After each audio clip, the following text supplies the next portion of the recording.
प्रणाम, नमस्कार, बहुत स्वागत है आपका उस कार्यक्रम में जिसका नाम है हे प्रभु आनंद दाता।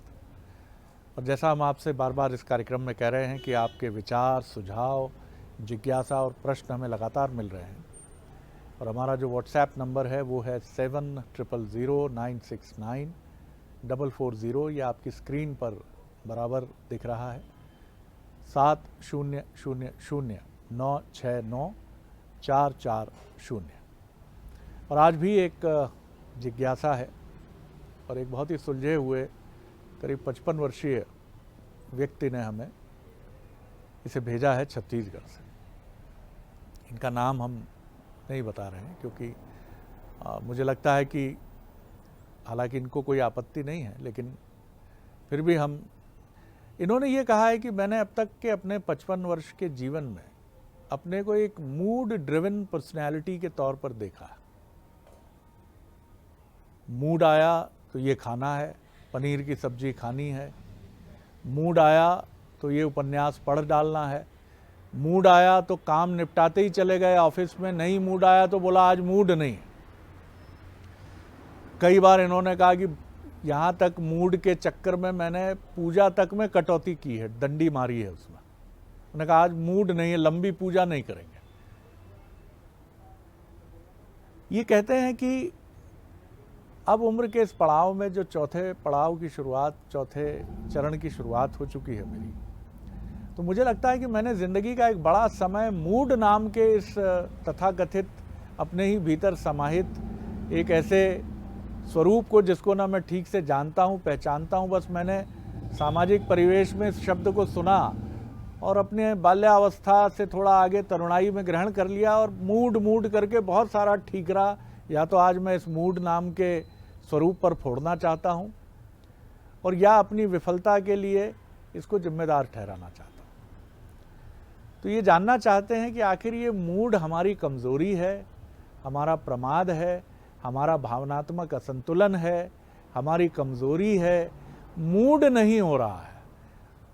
क्या ऐसे भी लोगों की संख्या बहुत अधिक है संसार में जो मूड से संचालित नहीं होते हैं, या ये एक जैविक मनुष्य की भावनात्मक अनिवार्य बुराई है जो हर व्यक्ति में होती है? या ऐसे भी कुछ लोग हैं जो कहते हैं हम तो जानते ही नहीं मूड किस चिड़िया का नाम है। सर प्रणाम, आपने इतना बढ़िया विश्लेषण किया, क्योंकि कौन है हम में से जो मूड नाम की चीज़ से परिचित नहीं है। मूड नहीं हो रहा है, मूड पिक्चर जाने का हो रहा है, बारिश हो रही है, मूड भजिए खाने का हो रहा है। अब ये मूड है क्या? ये हमारा लोभ है, लालच है, जिज्ञासा है या बहाना है? ये है क्या? तो मैं आपको प्रणाम करता हूँ, आपने गजब का विश्लेषण किया है सर। और हम ले चलते हैं विद्वान वक्ता, मानस मर्मज्ञ, भगवत गीता के अध्येता प्रोफेसर डॉक्टर सुरेंद्र बिहारी गोस्वामी के समक्ष आपके इस प्रश्न को, जिसने मुझे भी बहुत चौंकाया। प्रणाम करता हूँ सर। तो मूड क्या भला है सर?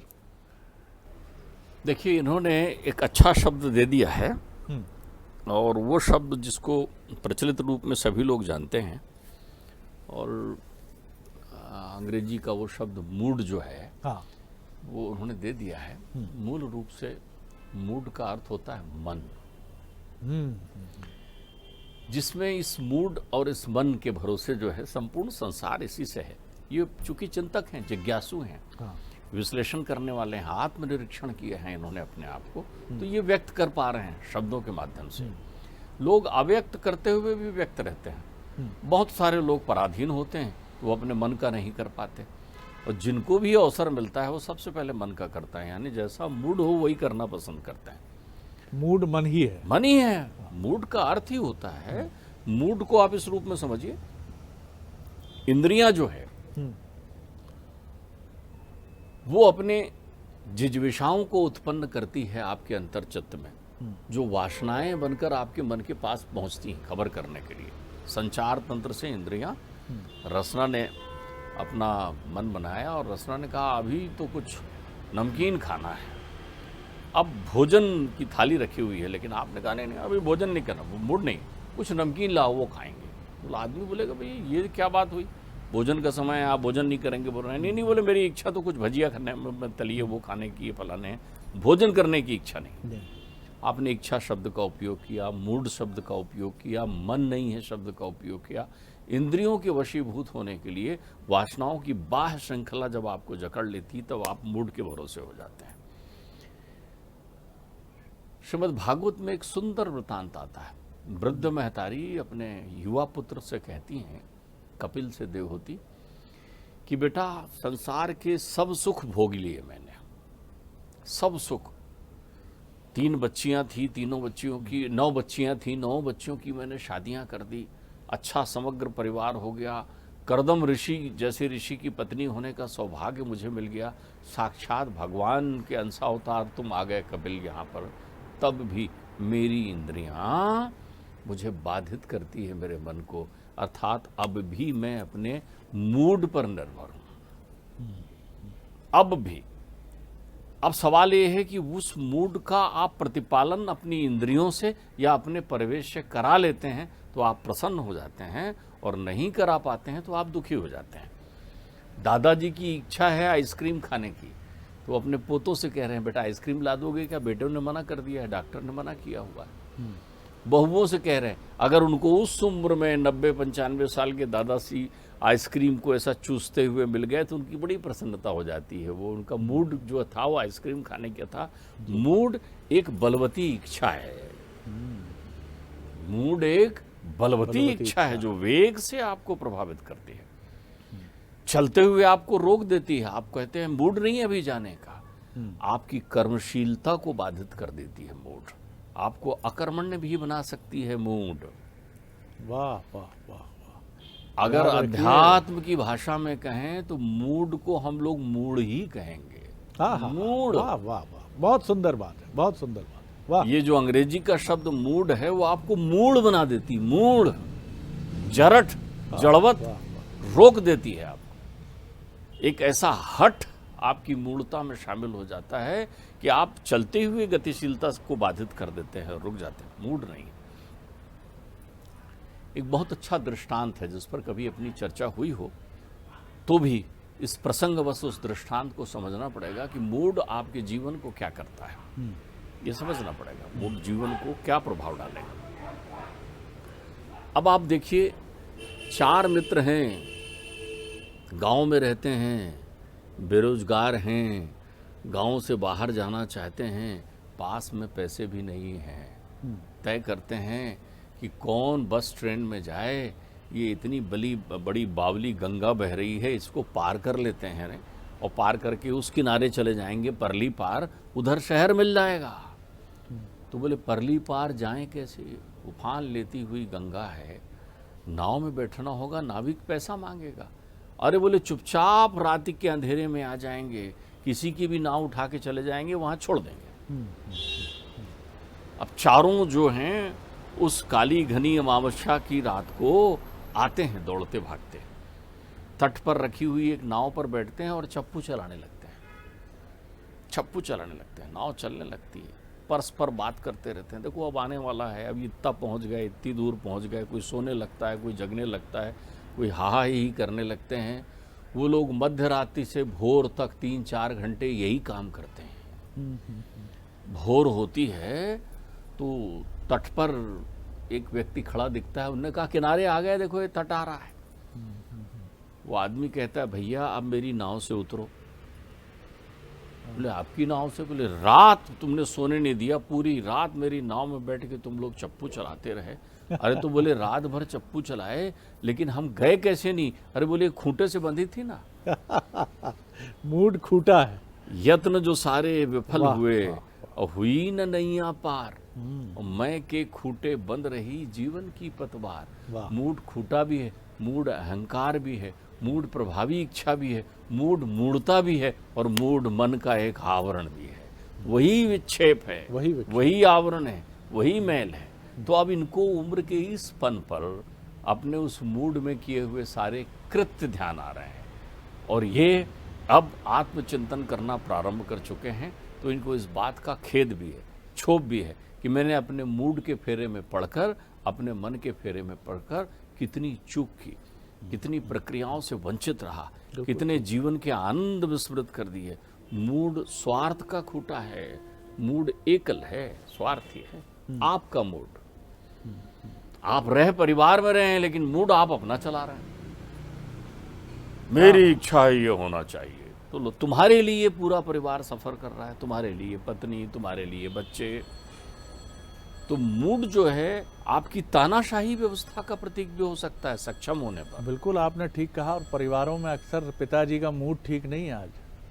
जो भी परिवार का मुखिया है, युवा है, वृद्ध है, अधेड़ है, वो जब घर में आता है तो बच्चे मूड देखते हैं, मूड नाम के उस तत्व को देखते हैं कि पिताजी आज मुस्कुराते हुए आए हैं या आज थोड़े गंभीरता से आए। आते ही बैग पटक दिया है क्या उन्होंने, घर में घुसते ही अरे भाई चाय पिलाओ, सर दर्द कर रहा है। ये क्या है भैया? देखिए, आप एक बात समझिए, बहने लगे कोई चिंतन नहीं, नदी बहती रहे कोई चिंतन नहीं। नदी बंध जाए तो अब चिंता ही चिंता है। बंध जाए तो मूड आपको बांध देता है, मूड आपको सीमित कर देता है, और बिना बहते हुए जल में दुनिया का संक्रमण विद्यमान हो जाता है। आप जैसी सिमटे, आप दुनिया के संक्रमण आप में विद्यमान हो गए। तो अब जैसे अगर हम बोलचाल की भाषा में कहें, आजकल की भाषा में, तो दशानन का मूड हो गया था कि सीता का हरण करके ले आए। दशानन का मूड हो गया था कि राम से दो दो हाथें कर लें। दशानन का मूड हो गया था कि किसी की सलाह ना सुने। तो मूड वाले व्यक्ति को इस बात का भ्रम हो जाता है कि वो परम तत्व वही है। तत्व को यदि परिभाषित करना चाहें, हम किसी मूल तत्व पर पहुंचे, तो तत्व का अर्थ होता है तत्व एव। कपिल कहते हैं, मैं और मोर तोरते माया, तही बस कीने जीव निकाया। बाबा लिखते हैं कपिल के संदेश को, वो कहते हैं माँ इसमें किसी का दोष नहीं है, इंद्रियों का काम ही है, इंद्रियां ही हमें जीर्ण करती हैं, और जीर्ण करने के लिए हमें बांधती हैं, और जिससे बांधती हैं वो हमारा मूल मन है, जिसे आप मूल कह रहे हो। उसने तो आपको कमजोर कर दिया। इंद्रियां सफल हो गई, आप इंद्रिया के वशीभूत हो गए, आप वशीभूत हो गए। जब इंद्रियों अपने हिसाब से आपको संचालित करने लग जाए, आप शौचम द्रोणतमानता से दूर हो जाएं, आप संयम की प्रक्रियाओं से दूर हो जाएं, आप इंद्रिय निग्रह के से विरक्त हो जाएं, तो फिर क्या होगा? अरे आप रथ में बैठे हो, घोड़ों को छोड़ दिया है आपने, तो जिसकी जहां मर्जी वहां घोड़ा दौड़ेगा, रथ गिरा देगा आपका। तो ये मूड है मन रूपी घोड़े में, अपने इंद्रिय रूपी घोड़े में मन की लगाम को ढीला छोड़ देना। मन से लगाम खींच कर रखो। तो मन की लगाम जब खींचोगे तो मन किसके हिसाब से चलेगा? अब मन मूड है, मन मूड है, मूड मन है, मूर्ख है मन। तो आपने लगाम खींचा उसने किसके आदेश पर? बुद्धि का। तो अब आप बुद्धि चलाइए, अब चतुर सुजान बन जाइए। अब लो नसानी, अब ना नसई हो। वाह। भूतकाले भूतस्य, वर्तमाने वर्तते, भविष्य काले भविष्यन्ति किम चिंताम करिष्यति। 55 की उम्र बचपन ला देती है। बहुत अच्छी बात है, आप तो बहुत अच्छे उम्र में, 5 और 5 10, 5 ज्ञानेंद्रियां, 5 कर्मेंद्रियां, आप 10 को आप नथिए रखिए। मूड नामक कोई सत्ता नहीं होती। मूड का अर्थ होता है मूढ़ता। तो आप मूढ़ता से मुक्त हो जाइए। कोई व्यक्ति हठ योग करता है, अब हठ योग करने वाले व्यक्ति को अगर वो योगी है तो हठ योगी कहला सकता है। अब उसके हठ योग में दोष इसलिए नहीं होता कि हठ किसके लिए है? परमात्मा के लिए। लेकिन अगर वही हठ एक संसार चक्र के लिए हो उसके पास में, तो फिर वो मूढ़ हो जाता है। ठीक है। तो आप अपने चिंतन को सकारात्मक बनाइए, अपने हृदय को विशाल बनाइए, अपने चिंतन में सर्वहित हिताय का चिंतन करिए, सबके कल्याण का चिंतन करिए, और आत्मावलोकन ये करिए। आपने करना शुरू कर दिया, प्रश्नकर्ता ने शुरू कर दिया है। उनके शब्द संरचना से लग रहा है कि उनको इससे तकलीफ हुई है। वो कह रहे हैं कि ये बीमारी संसार में कहीं और लोगों को भी होगी, सबको है। इस बीमारी से कोई वंचित नहीं है, लेकिन जो सक्षम है उसको ज़्यादा है, और जो सक्षम नहीं है, पराधीन है, उसको कम है, लेकिन है भीतर। और आपकी बात सुन के एक पैमाना अनायास ही मेरे मन में कौंध उठा कि आप किसी बड़े व्यक्ति से मिलने जाते हैं तो अक्सर ये पूछते हैं कि साहब का मूड ठीक कब रहता है। आमतौर पर आपको यही परामर्श मिलता है जो इस बौद्धिक जगत में, लौकिक जगत में कुछ तथाकथित साहब के नज़दीकी लोग देते हैं कि सुबह सुबह आ जाइए, सुबह फ्रेश रहते हैं साहब, अभी तो रात को तो थक गए, ये मीटिंग वो मीटिंग, यहाँ जाना वहाँ जाना। आप कोशिश करते हैं कि सुबह का समय मिले, अब सुबह ही सुबह इतने लोगों का जमावड़ा हो जाता है कि साहब का मूड खराब हो जाता है। तो मूड से जो संचालित नहीं होते, कितने लोग होंगे संसार में जिनके बारे में आपको ये सुनने को मिले, कभी भी चले जाइए साहब, साहब तो हमारे हमेशा ही खुश रहते हैं, प्रसन्न रहते हैं, वो सबसे मिलते हैं, कोई नाराजगी का भाव नहीं रहता। यानी वो चतुर सुजान भी हैं और कहीं ना कहीं आध्यात्मिक भी हो सकते हैं कि वो अपने मूड को जग जाहिर नहीं करते हैं। बाहरी जगत में ये रहस्य है कि साहब कब खुश रहते हैं, कब दुखी रहते हैं। जी, मन की निर्मल स्थिति में मूड विलोपित रहता है। हाँ हाँ, वाह, उत्तर मिल गया, देखिए उत्तर मिल गया। जब विषयों का प्रवेश आपकी मना स्थिति में ज्यादा होता है, इंद्रियां उसको ज्यादा से ज्यादा वशीभूत कर लेती है, तब आपका मन जो है बंध जाता है। ध्यातो विषयान पुंसा सम्मोहात उपजायते। जैसे ही विषयों का ध्यान करते हैं और विषय आपकी मना स्थिति को बांध लेते हैं तो आप मोह में हो जाते हैं। वही मोह मूड है। जी जी, वही मोह मूड है। और मोह सकल व्याधन कर मूला। फिर आप समझ लीजिए व्याधियां आपके आसपास ही हैं, लेकिन जो चतुर सुजान होता है वो इस पर नियमन नियंत्रण करना जानता है। जैसे कई बार क्रोध में बैठा हुआ व्यक्ति घर में प्रवेश करता है और अचानक पिताजी से सामना हो जाता है और पिताजी अलग अपने गुस्से में बैठे हुए हैं, तो यहाँ गुस्सा किसका चलेगा, तुम्हारा या पिताजी का?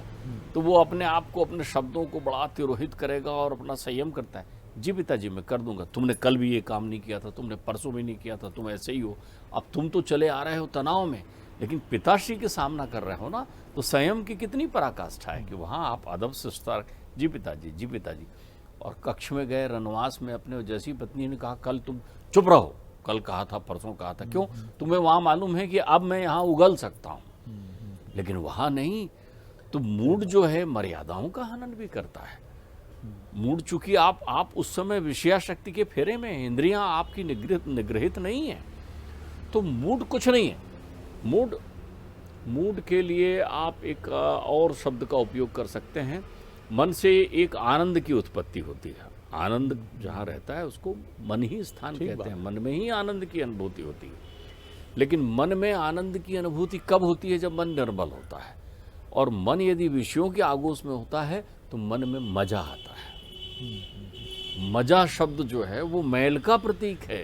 ठीक बात। आप किसी को तकलीफ पहुंचाकर, किसी को चोट पहुंचाकर अपनी विषयी आवश्यकताओं की तृप्ति करके आपको मजा आएगा। यहाँ बहुत बड़ा अंतर है मजा और आनंद में। आनंद निर्मल होता है, मन जो है मल सहित, मजा जो है मल सहित होता है। तो मूड और मजे का दोस्ताना संबंध है। आप दुनिया में सब कुछ अपने मजे के लिए करना चाहते हैं, जिसमें आप खुश होना चाहते हैं। तो अपना मूड ठीक रखिए, अपना मन ठीक रखिए, क्योंकि मूड आपको मूर्ता की दिशा में ले जाएगा। निर्मल रहिए और इसके लिए भी दिमाग को खाली मत रखिए, मन को विषयागोश में मत बैठाइए और हमेशा कर्मशील बने रहिए, सजग रहिए। ये संसार के वो शत्रु हैं जो चहुं और अदृश्य भाव से विद्यमान है। न जाने कब मूड आपकी आदत भी बन जाती है।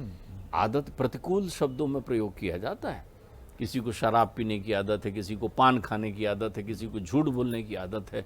तो ये मूड से ही उत्पन्न होने वाले तत्व हैं। एक विकार आया नहीं कि बहुत सारे विकार चले आते हैं। आपके मिलने के ढंग में आपकी जो सामाजिक व्यवस्था है उसको सीमित कर देती है। क्यों?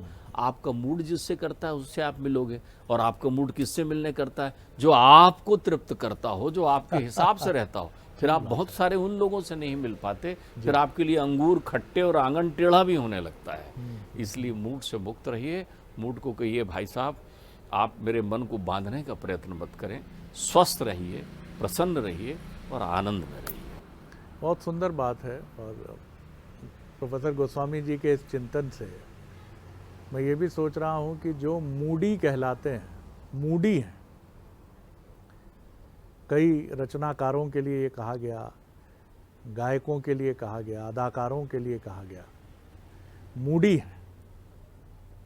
लेकिन मूडी व्यक्ति को वो सम्मान नहीं मिलता है जो एक सहज निर्मल धारा के व्यक्ति को मिलता है। इस पर भी कभी हम ज़रूर चर्चा करेंगे।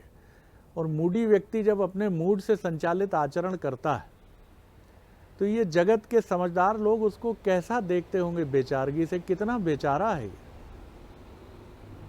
डायबिटीज का लेवल 400 प्लस है, वो केक पे केक मंगा के खाए जा रहा है। मूड है साहब, आज केक खाने का मूड है। पेट की गंभीर बीमारी है, डॉक्टर ने मना किया, लेकिन बारिश हुई है तो अदरक वाली चाय और भजिया तो चलेगा ही चलेगा। मूड है साहब। तो ये मूड क्या है? मूड हमारी मूढ़ता है, मूर्खता है, अहंकार भी है। तभी तो किसी ने ये भी कहा है कि हम तो सूरज हैं सर्द मुल्कों के, हम तो सूरज हैं सर्द मुल्कों के, जब मूड आता है तब निकलते हैं। जी देखिए, इस शब्द के अर्थ अनर्थ भी हैं। इस शब्द का धनात्मक उपयोग भी है। शब्द मूड बुरा नहीं है। मूड एक सकारात्मक दृष्टिकोण में बहुत अच्छा शब्द है, लेकिन वहाँ जहाँ भाव में हो, आप बात समझिए, कुभाव में ये मन को मानता है। जैसे आपने जो अभी नाम लिया, एक गायक है, एक भक्त है, भाव में आ जाता है। जैसे वो शुद्ध भाव में आ गया तो उसके लिए भी शब्द लगा देते हैं, मूड बन गया, अब ये भजन गाएंगे। ध्यान रखिएगा, वहाँ शब्द दूसरा है, सकारात्मक चिंतन है। लेकिन जिस चिंता को इन्होंने व्यक्त किया है वहाँ बद्ध मन की बात ये कर रहे हैं, जिसे मूड कहा जा रहा है। और उसमें भी मूड शब्द का उपयोग कर देते हैं। अब चूंकि मूड जो है ये हिंदी का शब्द तो है नहीं, हिंदी में तो ऐसे लोगों को मूड ही कहते हैं। ध्यान रखिएगा। और मूड कहने का अर्थ ये नहीं होता कि वो पढ़े लिखे नहीं है या समझदार नहीं है। बिल्कुल आप सही। मूढ़ता करना, जैसे मालूम है कि इसमें विष मिला हुआ है, फिर भी उसका सानिध्य लेना। तो साहब लुब्बे लुआब यही है कि मूड है अगर तो मनुष्यता का मूड हो, मूड है अगर तो ईश्वर में डूब जाने का मूड हो, मूड है अगर आपका तो जन कल्याण का मूड हो। ये मूड के वो पवित्र और बहुत ही सुंदर पारदर्शी स्वरूप हैं जिनको धारण करने में न कभी हर्ज है न कभी हुआ होगा। क्या आप भक्ति भाव में डूब गए, इतने मूड में चले गए भक्ति के कि आप डूब गए उसमें। डूबना भी तो मूड ही है। और फिर भूल गए आप कहाँ हैं क्या हैं, अपने भक्ति भाव में डूब गए। लेकिन मूड, वो मूड जो आपके व्यक्तित्व का ऐसा विकार है जो घर में खलल पैदा करता है, समाज में खलल पैदा करता है, अहंकार और विकार का जन्मदाता बनता है, स्वयं को नष्ट करता है, उस मूड को अपने ऊपर हावी मत होने दीजिए, उस मूड से पिंड ही छुड़ा लीजिए। बहुत धन्यवाद करता हूँ गोस्वामी जी, आनंद आ गया आज की चर्चा में। अगले एपिसोड में एक और विषय लेकर आपसे फिर मिलेंगे। प्रणाम, नमस्कार।